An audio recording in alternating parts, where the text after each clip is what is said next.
Kami itu 87.6 Radio Orang Sukabumi. Selamat siang rekan mitra Santri Sukabumi. Seperti yang sudah Aska bilang bahwa kesempatan siang hari ini ada special talk show yang luar biasa sekali. Kehadiran satu bapak Pangkasepna dan 3 ibu-ibu yang cantik luar biasa sekali hadir di tengah-tengah kita bersama karena kita akan berbincang, ngobrol-ngobrol ringan dan juga ngobrol-ngobrol seru bersama Dinas P2KB P3A Kota Sukabumi. Selamat siang Bapak dan juga Ibu-ibu. Selamat siang. Selamat siang. Sampurasun. Sampurasun Rampes. Jadi ini luar biasa sekali ya. Karena sebenarnya kita agak belum nyebutin P2KB P3A Kota Sukabumi. Kalau yang belum atau baru nyebutnya pasti belum berarti.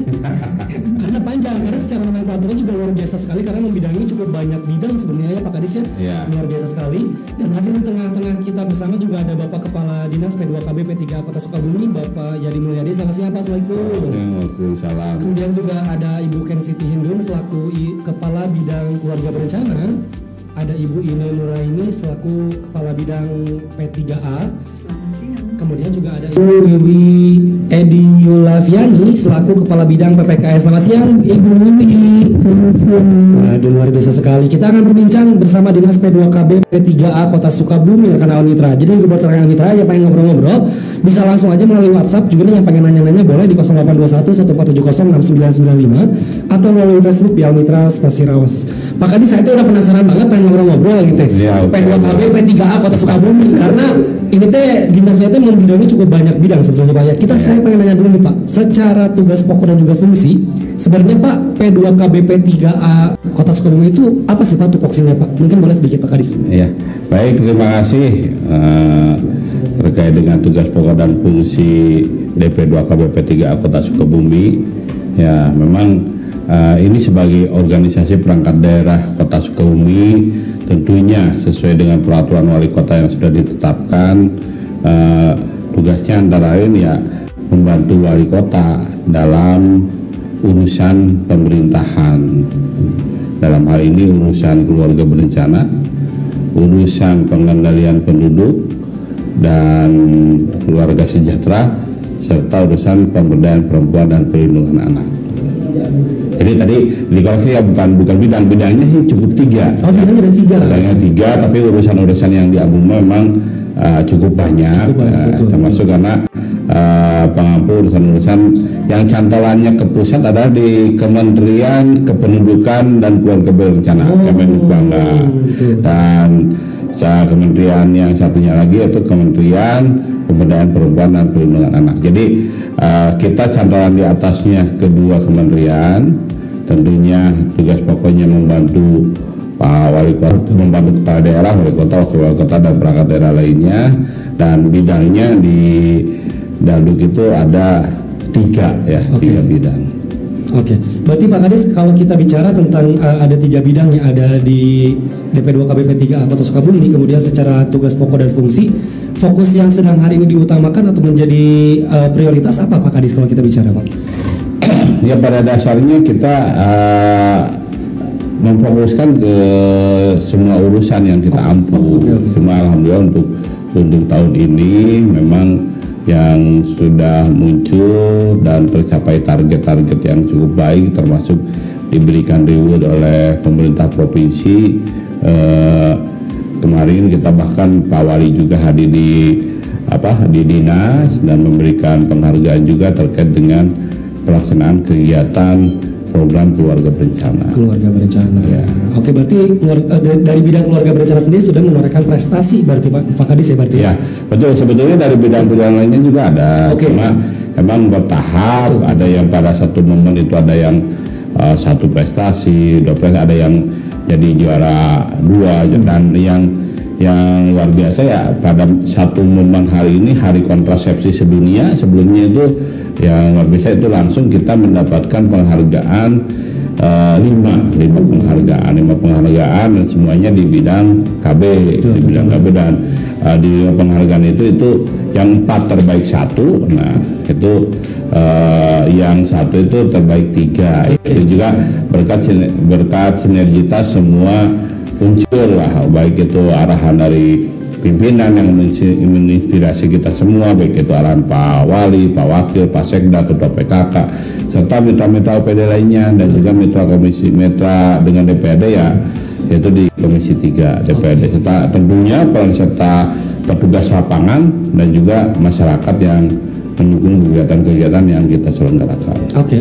Nah, Pak Kadis, kalau kita bicara tentang P2KBP3A, sebetulnya kan memang isu-isu yang memang juga dijalankan secara tupoksi memang isu-isu nasional sebetulnya Pak Kadis gitu ya.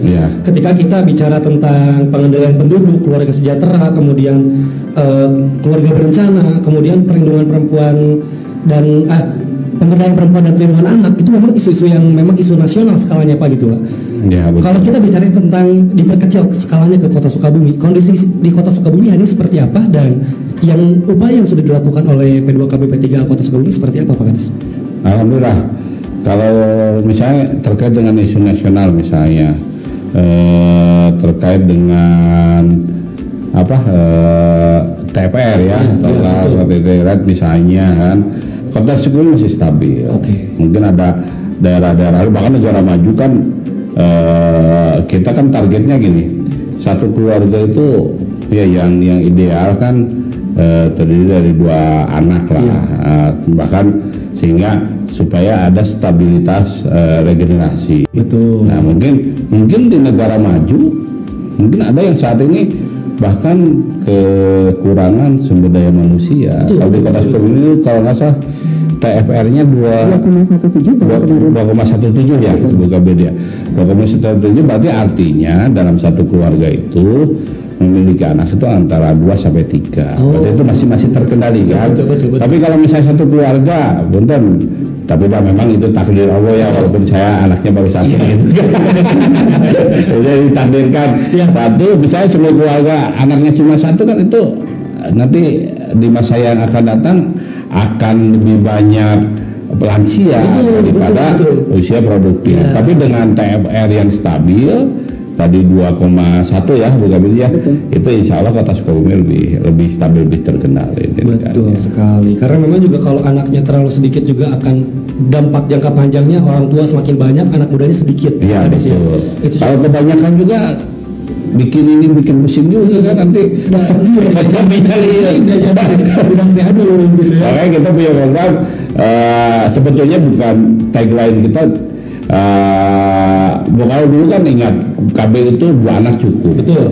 Nah, saat ini tagline-nya lebih ini berarti pendewasaan usia pernikahan termasuk mengatur jarak kehamilan. Jadi kalau misalnya jarak kehamilannya tidak 1 tahun per tahun, insya Allah kan orang tua lebih merencanakan masa depan anak-anaknya lebih matang. Betul sekali. 2 anak lebih baik kan, bahasanya seperti itu ya Pak? Ya itu boleh juga, dan salah satunya 2 anak juga usahakan mengatur jarak kehamilan.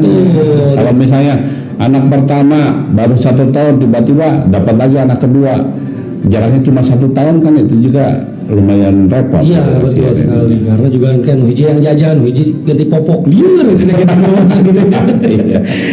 Pak Kadis, kalau kita bicara tentang program yang memang juga hari ini memang mungkin dampaknya sudah banyak dirasakan, salah satunya memang dengan salah satunya bidang KB yang baru saja mendapatkan penghargaan kemarin. Tapi kalau kita tentang program yang memang juga hari sedang berjalan di masing-masing bidang pastinya gitu Pak, yang paling berdampak hari ini sebetulnya apa sih Pak yang paling berdampak untuk masyarakat misalnya gitu Pak? Kalau kita bicaranya dari kacamata masyarakat itu sendiri Pak, seperti apa? Ya, sebenarnya semua juga alhamdulillah berdampak positif. Ya, tadi seperti dibilang KB tentunya terkendalinya total fertility rate. Tentunya itu kan untuk menyiapkan masa depan yang lebih baik. Jadi kalau kelahirannya bisa diatur, terus termasuk itu ber-KB ya. KB itu jangan selalu dianalogikan hanya untuk wanita. Ya itu betul sekali. Bahkan ini alhamdulillah bahkan kita sampai juara tingkat provinsi kelompok KB pria. Bahkan mewakili provinsi untuk ke tingkat nasional. Itu dampaknya tentunya memberikan pola pikir, pola manajemen warga bahwa KB itu tidak hanya untuk wanita. Betul. Orang laki-laki juga sebagai kepala keluarga bisa ikut berpartisipasi ber-KB. Ya, contohnya sekarang Pak Camat Sikole itu udah ber-KB pria. ber-KB pria ya. Iya, jadi di saat keluarganya sudah dirasa cukup oleh Pak Camat Sikole itu, ya udahlah, Kang, saya anak udah 3, terus secara Ini juga istri udah mungkin menginjak jangan sampai di usia resti ya, resiko tinggi tiba-tiba hamil lagi, itu mengalah. Ya mengalah. Akhirnya Pak Camat Cikole hari ini sudah dilaksanakan metode operasi pria ya, Bu Kabin KB ya. Jadi di situ, dan ini juga harus dikasih pengertian ke masyarakat. Jangan sampai nganggapnya kalau udah di MOP itu atau KB pria itu jadi apa mandul atau jadi tidak bergairah. Ternyata setelah saya ngobrol di sini dengan dokter bedahnya, tidak berpengaruh ke hal tersebut. Bahkan pengalaman ketua kelompok KB pria Kecamatan Cikole bahkan lebih jeng. Ya kan? Jadi jangan sampai dianggapnya ternyata bukan sama dengan dikebiri, tidak. Kalau kucing itu kalau dikebiri diambil itunya betul. Bijinya. Ini ternyata enggak, ini beda, ini metodenya beda. Kalau dikit di tali ya, diikat. Jadi sebetulnya kalau misalnya mau dilepas lagi bisa, cuma biayanya lebih mahal, tapi tidak ditanggung oleh pemerintah. Tapi kalau untuk yang ber-KB kita ditanggung oleh pemerintah, biaya operasi dan juga bahkan dapat insentif ya. Kalau Pak Gubernur kan bilang pokoknya salah satu syarat bansos itu harus KB pria, dulu kan sempat terlontar seperti itu. Karena emang fenomenanya gitu. Fenomenanya ternyata, mohon maaf ya, yang dapat bansos itu banyak yang keluarganya anaknya banyak. Betul. Jadi pada efeknya ini makanya sebetulnya tidak jadi masalah kalau untuk disyaratkan seperti itu. Oke. Nah, Pak Kadis, kalau kita bicara tentang 3 bidang yang kali ini Bapak